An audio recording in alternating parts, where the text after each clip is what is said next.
So what do you think? What did writing this 3 novella series back to back teach you? Did you learn anything as a writer, or what would you do differently next time, knowing now how much time it took you to write the whole series?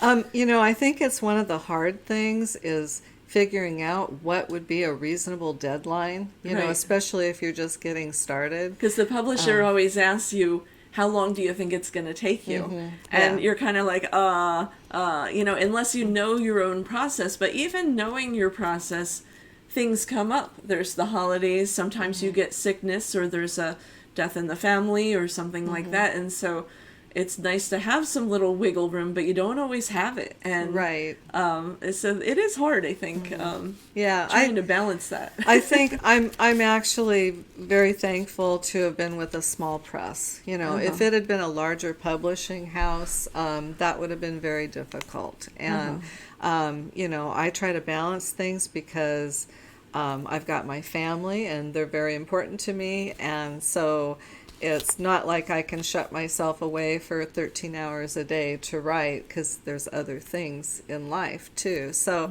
I love the saying that it'd be nice to have like 3 finished manuscripts in your drawer that you can pull out and just say ta-da.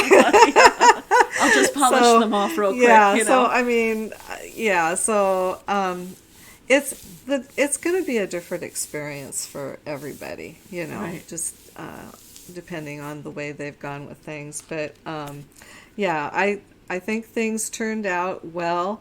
I find I don't like a lot of pressure on me for the deadline stuff. I think the pressure versus the creativity can become an issue.